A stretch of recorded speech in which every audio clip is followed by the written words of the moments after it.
मासूम शिव भक्त, एक सच्ची कहानी। शंकर एक अनाथ लड़का था।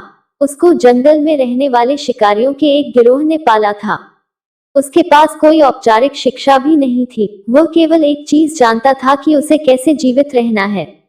शिकार करना और उनको मारना तथा जंगल के फलों को खाना और नदी के पानी को पीकर अपने आप को जीवित रखना जानता था। एक दिन वह अपना रास्ता भटक गया और उसने देखा कि कुछ लोग नदी के किनारे पर बने एक पत्थर की आकृति के चारों ओर जोर जोर से चिल्ला रहे हैं। कुछ लोग उस पर फूल, फल और नारियल चढ़ा रहे हैं।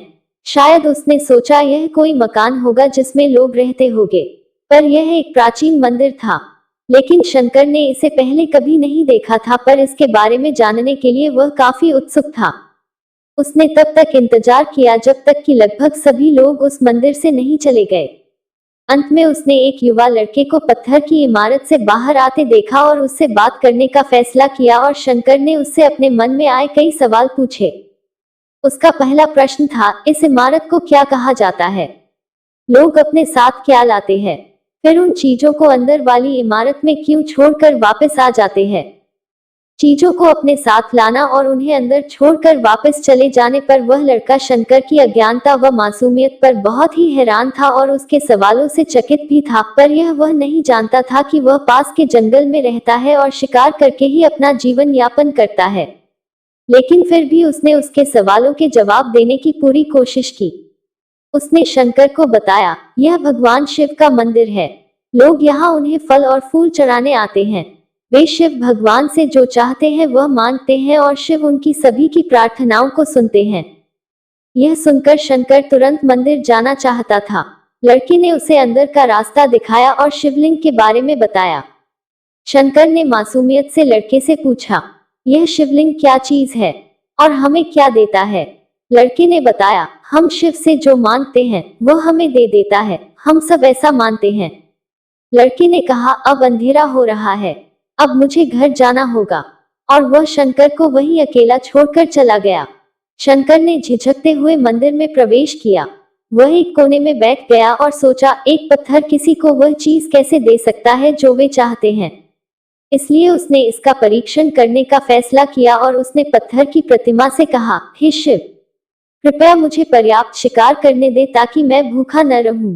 मेरे पास आपको चढ़ाने के लिए कोई फल या फूल नहीं है, लेकिन यदि आप मुझे शिकार देते हैं तो मैं उसे आपके साथ साझा करूंगा। मैं वादा करता हूं कि मैं आपको धोखा नहीं दूंगा। उसने घोषणा की। अगली सुबह शंकर शिकार करने गया। उसने पूरे दिन शिकार की तलाश की, लेकिन उसे कोई शिकार नहीं मिला। वह भूख से तिलमिला रहा था। वह काफी निराश हो गया क्योंकि उसे कोई शिकार नहीं मिला था। दोपहर हो चुकी थी। अब उसे लगने लगा कि मंदिर के लड़के ने उससे झूठ बोला था, फिर भी उसने शिकार जारी रखा। जैसे ही शाम हुई, उसने 2 खरगोशों को अपने बिल में से आते देखा। शंकर ने उन खरगोशों को मार डाला। चूंकि उसने शिव भगवान से वादा किया था कि वह अपने शिकार को साझा करेगा, वह मरे हुए खरगोशों में से एक के साथ मंदिर गया।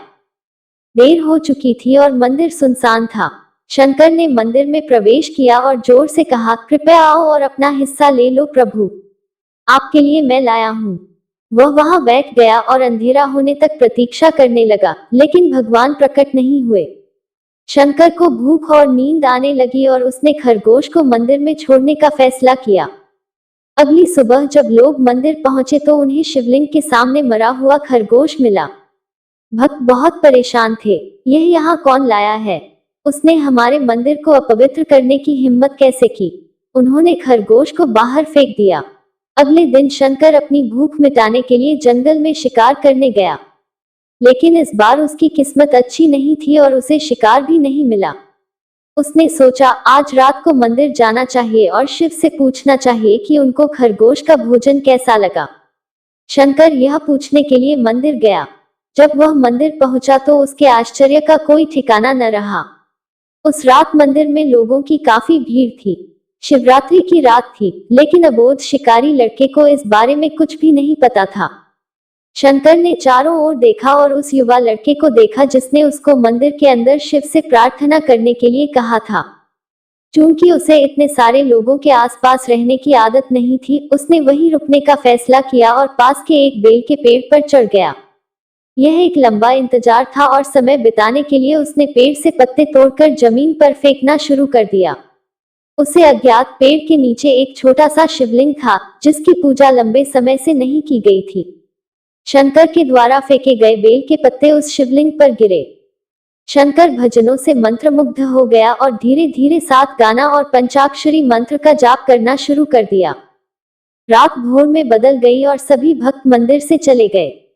शंकर पेड़ से उतरा और मंदिर में प्रवेश किया। उसने देखा कि शिवलिंग की आंखों पर लाल निशान थे। वे कुमकुम से थे जो लोगों ने चढ़ाए थे, लेकिन शंकर को यकीन था कि शिव को उनकी आंखों में परेशानी हो रही है। उसने शिव की खेदजनक स्थिति के रूप में जो कुछ भी महसूस किया, उसके लिए उसे बहुत दुख हुआ। वह उनकी मदद करना चाहता था। उसने सोचा, शिव यहाँ अकेले रहते हैं और बीमार होने पर उनकी देखभाल करने वाला कोई नहीं है। जब तक भक्त उनसे मिलने नहीं आते, उन्हें भोजन भी नहीं मिलता। शंकर ने एक रात पहले भक्तों को शिवलिंग पर जल चढ़ाते देखा था। प्रभु को ठंड लग रही होगी, शायद वह कांप रहे हैं, उसने सोचा। आखिरकार वह केवल पत्तियों से ढके हुए हैं।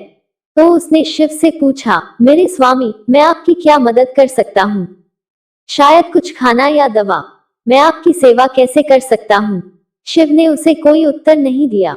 शंकर ने सोचा, भगवान वास्तव में बहुत बीमार है, क्योंकि वह अब उत्तर देने में भी असमर्थ है। वह तुरंत जंगल में गया, कुछ औषधीय जड़ी बूटियों को लाया और लाल निशान पर उनका लेप लगाया। लेकिन कुछ नहीं हुआ। उसने कहा, लगता है कि यह अंधे हो गए हैं। मुझे प्रभु को अपनी एक आंख देनी चाहिए ताकि वह ठीक हो जाए। यह निश्चित रूप से उन्हें खुश कर देगा। उसका दिल पवित्र था और उसने वहां शिव के हाथ में रखे त्रिशूल को उठाया और त्रिशूल को अपनी दाहिनी आंख की ओर ले गया और अपनी आंख को निकालने का प्रयत्न किया। शंकर अनपढ़ था, उसे मंत्रों या पूजा के उचित तरीकों का कोई ज्ञान नहीं था, लेकिन उसकी भक्ति की कोई सीमा नहीं थी। जैसे ही वह अपनी आंख निकालने वाला था, शिव अपनी पत्नी पार्वती के साथ प्रकट हुए। उन्होंने पार्वती से कहा, इस भक्त शंकर ने अनजाने में शिवरात्रि पर उपवास किया, बेल के पत्तों से मेरी पूजा की और साबित किया कि उनका दिल बेदाग है। मैं अपने इस भक्त पर काफी प्रसन्न हूँ। शिव भगवान ने शंकर से कहा, तुमने मुझे अपनी मासूमियत के कारण जीत लिया है। प्रभु ने मुस्कुराते हुए कहा, लोग मुझसे हर समय वादे करते हैं, लेकिन जैसे ही उन्हें वो मिल जाए जो उन्हें चाहिए, वो उनको भूल जाते हैं। दूसरी ओर तुमने मेरे साथ एक सच्चे इंसान की तरह व्यवहार किया, और यह वास्तव में बहुत दुर्लभ है। अब से तुम मेरे इस संसार में सबसे बड़े भक्त माने जाओगे और तुम्हारा नाम मेरे साथ सदा जुड़ा रहेगा। तुम कई सदियों तक जीवित रहोगे। इस बात को कहकर भगवान शिव व मां पार्वती अंतर्ध्यान हो गए। तभी से लोग शिव के साथ शंकर भी लगाने लगे।